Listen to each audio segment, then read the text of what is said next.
الحمد لله رب العالمين والصلاة والسلام على سيد المرسلين أما بعد فأعوذ بالله من الشيطان الرجيم بسم الله الرحمن الرحيم الصلاة والسلام عليك يا رسول الله وعلى آلك وأصحابك يا حبيب الله الصلاة والسلام عليك يا نبي الله وعلى آلك وأصحابك يا نور اللہ۔ صدقے کے فضائل کتنے؟ نبی پاک علیہ السلام فرماتے ہیں بے شک صدقہ کرنے والوں کو صدقہ قبر کی گرمی سے بچاتا ہے، اور بلا شبہ مسلمان قیامت کے دن اپنے صدقے کے سائے میں ہوگا۔ جب سایہ نہیں ہوگا، جب بہت گرمی ہوگی، جب بڑی تپش ہوگی، سوچو صدقہ کرنے والا کتنا خوش نصیب ہے، اور وہ اور خوش نصیب ہے جو روزانہ کچھ دنوں کے بعد جب موقع ملتا ہے دیتا ہی رہتا ہے۔ میرا سایہ بڑا ہو جائے، میں اس گرمی میں کہیں تپش پہ مارا نہ جاؤں۔ اگر اس نیت سے صدقہ دو کہ مولا کریم قیامت کے دن کی گرمی سے بچا لیجیے، تو انشاءاللہ صدقہ دینے کا لطف بھی اور آئے گا۔ یا الہی گرمی محشر سے جب پڑ کے دامن محبوب کی ٹھنڈی ہوا کا صاف ہو، یا الہی جب زبانیں باہر آئے پیاس سے، تاکہ یہ کوثر شہے جود و عطا کا ساتھ۔ اے میرے بیچے اسلامی بھائیوں، صدقہ دینے میں بڑی جس کو کہنا خوشی دلی کے ساتھ آگے بڑھ بڑھ کر ان موقعوں سے فائدہ اٹھانا چاہیے۔ صدقہ عمر میں اضافے کا بھی باعث بنتا ہے۔ جی ہاں، بڑا کمال کا واقعہ ہے۔ حضرت عیسیٰ علیہ السلام کے زمانے میں ایک دھوبی تھا، لوگوں کے کپڑے آپس میں تبدیل کر دیتا تھا۔ تو لوگوں نے حضرت عیسیٰ علیہ السلام کو اس کے بارے میں بتایا کہ حضور یہ بندہ بڑا گڑبڑ بندہ ہے، سب کے کپڑے ملا دیتا ہے، تو آپ جو ہے اس بندے کے لیے کچھ کیجئے۔ آپ نے اللہ کی بارگاہ میں اس کی ہلاکت کی دعا کر دی۔ وہ بندہ دھوبی اپنے معمول سے گھر سے نکلا، اس کے پاس 3 روٹیاں تھیں۔ ایک سائل آیا تو اس نے ایک روٹی اسے دے دی۔ سائل نے دعا دی، اللہ تعالیٰ تجھ سے آفات سماویہ یعنی آسمانی آفتیں سے تجھے بچا لے۔ دھوبی نے اس دعا سے بڑا متاثر ہوا، ایک اور روٹی دے دی۔ اس سائل نے دعا کی کہ اللہ تعالیٰ تجھے جملہ آفتوں سے محفوظ رکھے۔ اس نے تیسری روٹی بھی دے دی، تو دھوبی سے اس سائل نے دعا کی اللہ تعالیٰ تجھے توبہ کی بھی توفیق عطا فرمائے۔ اب ایک بڑا سانپ جو ہے اس کی گٹھڑی میں داخل ہو چکا تھا، کیونکہ اب اس کی ہلاکت کی دعا ہو گئی تھی۔ اس سانپ کی گویا قدرتی یہ ڈیوٹی لگائی گئی تھی کہ اس دھوبی کو کاٹنا ہے۔ جب دھوبی کپڑے لینے کے ارادے سے اس نے گٹھڑی کے اندر ہاتھ ڈالا تو فرشتے نے اس سانپ کو لوہے کی ایک لگام ڈال دی، اور وہ دھوبی سلامتی کے ساتھ واپس آ گیا۔ دھوبی کو پتہ ہی نہیں چلا کیا ہوا ہے۔ لوگوں نے حضرت عیسیٰ علیہ السلام سے عرض کی کہ اے روح اللہ، دھوبی تو صحیح سلامت واپس آ گیا، آپ نے تو اس کی ہلاکت کی دعا کی تھی، آپ تو اللہ کے نبی ہیں، ذرا سنو۔ حضرت عیسیٰ علیہ السلام نے اس دھوبی کو بلایا، فرمایا بتاؤ تم نے کون سی بھلائی کی ہے؟ کہتا 3 روٹیاں تھیں، وہ تینوں اللہ کی راہ میں صدقہ کی، اور وہ مجھے فقیر جو تھا وہ ہاتھ اٹھا کر جھولیاں اٹھا کر دعائیں دیتا رہا۔ تو آپ علیہ السلام نے اس سانپ سے پوچھا کہ تم نے اسے قتل کیوں نہیں کیا؟ سانپ نے عرض کی اے اللہ کے نبی، اللہ عز و جل نے آپ کی دعا قبول فرما لی تھی اور مجھے اس کو ہلاک کرنے کے لیے بھیجا تھا۔ جب اس دھوبی نے سائل کو صدقہ دیا تو ایک فرشتے نے آ کر مجھے لوہے کی لگام ڈال دی۔ جب لوگوں نے یہ بات سنی، دھوبی نے یہ بات سنی، اسے بڑا تعجب ہوا کہ اتنا گناہگار میں، لوگوں کو اتنی تکلیف پہنچانے والا، صرف ایک نیکی کی اور مجھے آفت سے بچا لیا گیا۔ اس دھوبی نے توبہ کر لی، کیونکہ اس سائل نے توبہ کی بھی دعا کی تھی۔ تو پتہ یہ چلا آفتوں سے بچنا چاہتے ہیں، مصیبتوں سے بچنا چاہتے ہیں۔ آج کل تو کرونا وائرس کا زمانہ ہے، بلاؤں کا زمانہ ہے، ارے اس میں تو زیادہ صدقہ دینا چاہیے، اپنے نام کا بھی، بچوں کے نام کا بھی، فیملی کے ہر فرد کے نام پر صدقہ نکالتے رہیں کہ یا اللہ صدقے کی برکت سے ان بلاؤں ان وباؤں سے بچانا۔ ارے وباؤں سے، بلاؤں سے، آنے والی مصیبتوں سے صدقہ کیسے بچاتا ہے کہ سنیے، ایک شخص سیدنا ابو ہریرہ رضی اللہ تعالیٰ عنہ کی بارگاہ میں حاضر ہوا، کہنے لگا حضور میرا بیٹا سمندری سفر پر گیا ہے، آپ اس کے لیے دعا فرمائیں۔ آپ رضی اللہ تعالیٰ عنہ نے فرمایا اس کی طرف سے صدقہ دو، سفر پر جایا کرو نا، صدقہ دے کے جایا کرو، بیٹا یا فیملی کا کوئی فرد سفر پر ہے، صدقہ دو کہ خیر سے واپس آ جائے۔ سیدنا ابو ہریرہ رضی اللہ تعالیٰ عنہ نے فرمایا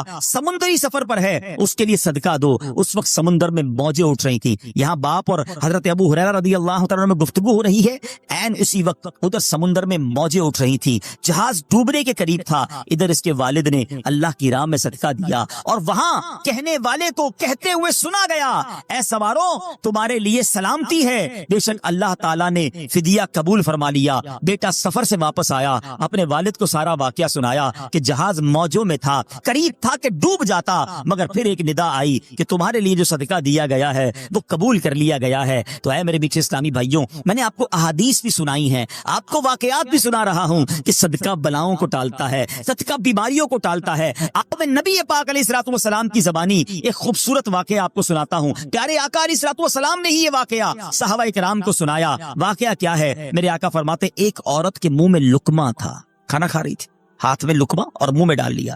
اتنے میں دروازے پر ایک سائل آیا. وہ عورت کیسی توکل والی، کیسی صدقہ دینے والی، کتنا اللہ کی راہ میں خرچ کرنے والی تھی کہ وہ لقمہ اس نے منہ سے روکا اور سائل کو دے دیا کہ یہ کھا لے، میں بھوکی ٹھیک ہوں، یہ بیچارہ غریب ہے. دے دیا. اس چھوٹی سی بات تھی. ایک لقمہ کیا ہوتا ہے؟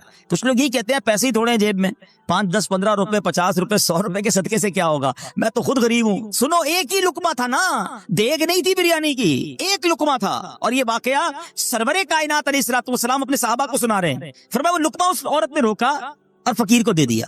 اب اس عورت کے کچھ عرصے بعد بچے کی ولادت ہوئی. بچہ تھوڑا سا بڑا ہوا، باہر ماں کے ساتھ چلنے لگا، گھومنے پھرنے لگا.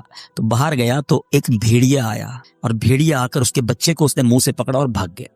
ماں پیچھے بھاگ رہی، میرا بیٹا، میرا بچہ، اور بھیڑیا آگے بھاگ رہا ہے. اللہ اکبر. اللہ تبارک و تعالی نے ایک فرشتے کو حکم دیا کہ بھیڑیے کے پیچھے جاؤ، اس کے منہ سے بچہ چھین کر لاؤ اور اس کی ماں کے حوالے کر دو، اور ماں کو کہہ دینا اللہ عز و جل نے تم پر سلام بھیجا ہے اور فرمایا ہے کہ یہ لقمے کے بدلے لقمہ ہے. بات آئی سمجھ میں؟ اپنا لقمہ جو تم نے میری راہ میں دیا تھا، بھیڑیا کے لقمے سے تمہارے بیٹے کو بچایا ہے تمہارے رب نے، اللہ نے سلام بھیجا ہے. اے میرے بیٹے اسلامی بھائیو، یہ حدیث بتا رہی ہے کہ گناہ، نیکی جو تھوڑی سی بھی ہو نا، وہ ضائع نہیں کی جاتی، وہ اللہ کے یہاں محفوظ ہے. جمعے کے خطبے میں ایک حدیث سنتے ہیں، البر لا یبلا والذنب لا ینسا والدیان لا یموت. سن لو، نیکی پرانی نہیں ہوتی، گناہ بھلایا نہیں جاتا، اور فیصلہ کرنے والا جو رب عز و جل ہے اسے موت نہیں آتی ہے. اب ہمیں سوچنا ہے کہ ہم نیکی کر بھی رہے ہیں کہ نہیں، کہ گناہ کر کر کے اپنے اکاؤنٹ کو بھری جا رہے ہیں. یہ چھوٹے چھوٹے صدقے جب موقع ملے نا، ماشاءاللہ ہم جمعہ پڑھنے جاتے ہیں، کل بھی جائیں گے. مسجدوں میں ہم نے دیکھا ہوگا، مسجد کا ڈبہ آتا ہے سامنے، کچھ نہ کچھ ڈال دیا کرو اس نیت کے ساتھ، یار تھوڑے اور جمع کرا دوں اپنی آخرت میں، تھوڑے اور اپنے پیسے جمع کرا، تھوڑے اور آگے چلے جائیں. اور یہ میں ایسے ہی خود نہیں کہہ رہا، سبحان اللہ. میں آپ کو بڑی خوبصورت 2-3 حدیثیں سناتا ہوں. پہلے تو یہ سمجھیے کہ آج کل دنیا میں میں اور آپ یہ چاہتے ہیں کہ ہمارے جو پیسے ہیں نا سیکیور رہیں. آج کل بڑا عجیب معاملہ، اچانک آگ لگ جاتی ہے، کسی کے پیسے چوری ہو جاتے ہیں، لوگ پریشان رہتے ہیں، سیکیورٹی مل جائے. ٹھیک ہے، تو میں آپ کو ایک حدیث سنانے جا رہا ہوں. نبی پاک علیہ الصلوۃ والسلام فرماتے ہیں، اللہ کے حبیب علیہ الصلوۃ والسلام فرماتے ہیں کہ رب عز و جل فرماتا ہے، یعنی یہ حدیث قدسی ہے. اللہ فرماتا ہے، اے ابن آدم، اپنے خزانے میں سے میرے پاس کچھ جمع کر دے، اپنے پیسوں میں سے کچھ پیسے میرے پاس جمع کر دے. میں حدیث کا خلاصہ عرض کر رہا ہوں. نہ جلے گا، نہ ڈوبے گا، نہ چوری کیا جائے گا. سنو کیسی سیکیورٹی ہے. انشورنس آج کل لوگ کراتے ہیں جس میں بعض اوقات حرام انشورنس ہوتی ہے. میں آپ کو سبحان اللہ ایک ایسی گارنٹیڈ مدنی انشورنس بتا رہا ہوں کہ رب فرما رہا ہے، اللہ فرما رہا ہے، اپنا مال میرے پاس جمع کرا دے، نہ جلے گا، نہ ڈوبے گا، نہ چوری ہوگا. اور اللہ فرماتا ہے میں اس وقت تجھے پورا بدلہ دوں گا جب تو اس کا زیادہ ضرورت مند ہوگا. کون سا وقت ہوگا وہ؟ قیامت کا دن، جب بچہ ماں کے پاس جائے گا نا، ماں ایک نیکی دے دے، ماں پھنس گیا ہوں، ایک نیکی چاہیے. ماں اس ایک نیکی میں بھی بیٹے کی مدد نہیں کرے گی. ماں جائے گی اولاد کے پاس کہ بیٹا میرا ایک گناہ لے لو، اولاد کہے گا ماں سے کہ نہیں، میں تمہاری مدد نہیں کر سکتا. باپ بیٹے کی ہیلپ نہیں کرے گا. ایسا حال، مگر کون حامی ہوگا؟ اللہ اکبر. میرے اعلیٰ حضرت سے پوچھو، فرماتے ہیں رضا ان کے سوا رضا کوئی حامی نہیں جہاں. کہاں؟ قیامت کے دن کیا ہوگا؟ ان کے سوا رضا کوئی حامی نہیں جہاں. گزرا کرے پسر پہ پدر کو خبر نہ ہو. بیٹے پہ گزرے گی، باپ بھی جواب نہیں دے گا. ذرا تصور کریں، امیجن کریں، قیامت کا دن ہوگا، کسی کا نامہ اعمال تولا جا رہا ہو اور ایک نیکی کی وجہ سے وہ پھنس جائے. گناہ ایک زیادہ ہے، پلڑا بالکل ایک نیکی کی وجہ سے نیچے ہے. کتنا یاد آئے گا کہ کاش تھوڑا اور صدقہ کر دیتا، کاش 2 رکعت نفل پڑھ لیتا. نفل چھوڑ دیتے ہو نا، نفل ہی ہے نا، درود نہیں پڑھتے، ذکر الہی نہیں کرتے، چھوٹی چھوٹی نیکی سمجھ کر چھوڑتے ہو. اگر یہ چھوڑتے وقت خیال آئے نا کہ کہیں ایسا نہ ہو کہ وہی ایک نیکی کم پڑ گئی اور میں اللہ نہ کرے جہنم میں نہ ڈال دیا جاؤں. فَأَمَّا مَنْ ثَقُلَتْ مَوَازِينُهُ، جس کی تولے بھاری ہو گئی، قرآن کہتا ہے فَهُوَ فِي عِيشَةٍ رَاضِيَةٍ، وہ من مادے چین میں، عیش میں ہوگا. اور جس کی تولے ہلکی پڑ گئی، وَأَمَّا مَنْ خَفَّتْ مَوَازِينُهُ فَأُمُّهُ هَاوِيَةٌ وَمَا أَدْرَاكَ مَا هِيَ. نارن حامیہ، جس کی تولے ہلکی پڑ گئی، وہ نیچا دکھانے والی گود میں ہے، اور وہ کیا ہے تم نے کیا جانا؟ شولے مارتی بھڑکتی ہوئی آگ، یعنی جہنم میں ڈالا جائے گا اگر تولے ہلکی پڑ گئی۔ تو اگر اپنے اس اسکیل کو بھاری کرنا چاہتے ہو تو اللہ فرما رہا ہے اس وقت میں لوٹاؤں گا جب تم زیادہ ضرورت مند ہوگے، جب تمہیں زیادہ ضرورت ہوگی۔ یہ سیکیورٹی ہے۔ اچھا پھر کچھ لوگ بڑے عجیب ہیں، وہ کہتے ہیں یار پیسے تو ہم نے خرچ کر دیے، رمضان میں دی نا، زکات بھی پوری دے دی، بڑا کاؤنٹ کر کے چلتے ہیں، پورے ہو گئے بھائی، اب اگلے سال آنا۔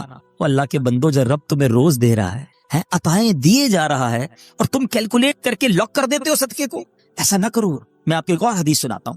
اللہ کے حبیب صلی اللہ تعالی علیہ وسلم فرماتے ہیں، پیارے آقا نے فرمایا مال کو روک کر نہ رکھو، روک کر نہ رکھو، کہیں یہ نہ ہو کہ تم سے بھی روک لیا جائے۔ ہاں ہمارے لیے تو نہیں روکا جا رہا نا۔ مثال کے طور پہ دکاندار بیٹھے ہوں گے یا بزنس کمیونٹی کے لوگ بیٹھے ہوں گے، آپ کا مثال کے طور پہ مہینے کا 1 لاکھ روپے کا خرچہ ہے، کبھی کبھی ایسا بھی ہوتا ہے پہلے 2-3 دنوں میں 1 لاکھ روپے ہو جاتے ہیں پورے، تو کیا تالا لگاتے ہو کہ چلو بھائی اب پورے مہینے کا ہو گیا 27 دن بعد آئیں گے؟ نہیں، آنے دو جتنا آ رہا ہے۔ ہم آنے والی سائڈ تو نہیں روک رہے، ہاں خرچ اللہ کی راہ میں کرنے والی روک لیتے ہیں۔ جب وہ دینے میں نہیں روک رہا تو تم اللہ کی راہ میں خرچ کرنے میں نہ روکو۔ میں حدیث سنا رہا ہوں کہ روک کر خرچ نہ کرو، روک کر نہ رکھو، کہیں یہ نہ ہو کہ تم سے بھی روک لیا جائے۔ ایک دوسری روایت میں کہ نبی پاک علیہ السلام نے فرمایا خرچ کرو، گن کر نہ رکھو، کہیں یہ نہ ہو کہ اللہ بھی تمہیں گن کر نہ دے، کہیں یہ نہ ہو کہ اللہ بھی تمہیں گن کر دے۔ اور بچا کر نہ رکھو، کہیں ایسا نہ ہو کہ اللہ بھی تم سے بچا کر رکھنے لگے۔ ادھر سے رک گیا نا، عطائیں رک گئی تو کہاں جائیں گے؟ آپ دیکھیں، اچھا آج کے دور میں تھوڑا سا آپ سروے کر لیں، جتنے لوگ آپ کو صدقہ خیرات چیریٹی کرنے والے، کھانا کھلانے والے آپ کو جو لوگ ملیں گے نا، آپ دیکھیں ان کا سرمایہ بڑھ ہی رہا ہوتا ہے، ان کا مال میں اضافہ ہی ہو رہا ہوتا ہے، کیونکہ اللہ پاک انہیں دنیا میں بھی نواز رہا ہوتا ہے۔ تو ہے میرے بیچے اسلامی بھائیوں، پھر کتنی چیزیں آپ دیکھیں کہ بچ رہی ہیں، بلاؤں سے بچ رہے ہیں، آفتوں سے بچ رہے ہیں، رزق میں اضافہ، بری موت سے بچاؤ، قیامت کے دن اپنے صدقے کے سائے میں بندہ رہے، دنیا میں مال میں اضافہ، یعنی بینیفٹ ہی بینیفٹ ہے، فائدہ ہی فائدہ ہے اللہ کی راہ میں خرچ کرنا۔ اور سچی بات یہ ہے کہ یہ بریلینٹ کمال کی انویسٹمنٹ ہے کہ جو آپ کو ملے گی۔ اچھا دنیا میں لوگ معاذ اللہ ثم معاذ اللہ سود پر پیسے دیتے ہیں، حرام جہنم میں لے جانے والے کا پیسے دیتے ہیں، اور وہ بڑھا کے دیتے ہیں، ہے نا، بینک میں رکھواتے ہیں، ادھر سے بڑھ جاتے ہیں، جہاں غیر شرعی کام ہے میں اس کی بات کر رہا ہوں۔ تو کبھی بھی ایسے منافع کی طرف نظر نہیں ہونی چاہیے۔ یاد رکھیے یہ ہمارا سائیکل ہی غلط ہے۔ بزرگان دین فرماتے ہیں نیکی کر کے بھول جاؤ اور گناہ کر کے یاد رکھو، کیونکہ پتہ نہیں نیکی قبول ہوگی کہ نہیں، اخلاص ہے کہ نہیں، گناہ کی سزا کیسے بھگتوں گا۔ حضرت حسن بصری رحمت اللہ تعالی بہت بڑے بزرگ، اولیاء کے بھی سردار، آپ سے بچپن میں غلطی ہوئی تھی، جب نیا لباس سلواتے تھے نا، اس لباس کے کالر پر اپنی وہ غلطی لکھواتے تھے تاکہ اسے دیکھ کر روتے رہیں، اللہ سے معافی مانگتے رہیں۔ اللہ اکبر۔ ہمارے تو یقین کریں کبھی اکیلے میں بیٹھ کر سوچتے ہیں نا کہ گناہ ہیں کتنے، تو انکاؤنٹیبل ہیں، یاد بھی نہیں ہے، اتنے کر لیے ہیں، کس کی معافی مانگیں گے؟ مگر دھڑلے سے نیکیاں بتا رہے ہوتے ہیں کہ ماں بدولت تو بڑا جناب بہت نیکیاں ہیں۔ امام صاحب ہماری مسجد میں تو خیر ابھی تک یہ سسٹم شروع نہیں ہوا، انشاءاللہ امید ہے ہم پیار محبت سے سمجھا لیں گے، ورنہ مسجدوں میں ہم بھی جاتے ہیں تو اعلان ہوتا ہے کہ جناب وہ فلاں حاجی صاحب نے پانی کی کولر لگا دیا ہے، تمام حضرات دعا کریں، تو فلاں نے پنکھا لگا دیا ہے، تو فلاں نے قالین بچھوا دی ہیں۔ کیوں میرا دل چاہتا ہے کہ میرا نام لے کر دعا کروائی جائے۔ آپ سمجھے شیطان کے اس وار کو، شیطان ہمارے دل میں یہ بات ڈالتا ہے کہ میری بات پتہ چل جائے لوگوں کو، ریاکاری کروانے کی کوشش کرتا ہے، وہ چاہتا ہے اس کی نیکی ڈیلیٹ ہو جائے۔ آپ نے وہ حدیث سنی ہوگی کہ پیارے آقا علیہ السلام فرماتے ہیں قیامت میں سب سے پہلے، حدیث کا خلاصہ، ایک شہید کو لایا جائے گا، اللہ فرمائے گا میں نے تجھے یہ نعمتیں دی، تو نے کیا کیا؟ کہے گا یا اللہ میں اقرار کرتا ہوں مجھے نعمتیں ملی، مگر میرے مولا میں تو تیری راہ میں لڑتے جہاد کرتے کرتے شہید ہو گیا، مجھے بتائیے نا، جان سے بڑھ کے تو کچھ نہیں ہے نا، جان دے دی اس نے۔ اللہ فرمائے گا تو جھوٹا ہے، تو نے اس لیے جہاد کیا کہ لوگ تجھے بہادر سمجھیں، تجھے بہت زیادہ شجاعت والا سمجھیں، تجھے دنیا میں سمجھ لیا گیا۔ اے فرشتوں اس کو اٹھا کر جہنم میں ڈال دو۔ کس کو؟ شہید کو۔ کیوں؟ حدیث یاد ہے انما الاعمال بالنیات، نیت جہاد کی نہیں تھی، اللہ کی رضا کی نہیں تھی، نیت دکھلاوے کی تھی۔ پھر فرمایا ایک سخی کو لایا جائے گا اور سخی سے رب فرمائے گا اے میرے بندے میں نے تجھے یہ نعمتیں دیں، کہے گا ہاں مولا تو نے بہت نوازا مجھے، تو نے کیا کیا؟ کہے گا یا اللہ تیرا مال ملتا رہا، میں خرچ کرتا رہا، غریبوں کی مدد کرتا رہا، تیری راہ میں لٹاتا رہا۔ ارشاد ہوگا تو جھوٹا ہے، تو نے اس لیے سخاوت کی کہ تجھے سخی کہا جائے، وہ تجھے دنیا میں کہہ لیا گیا،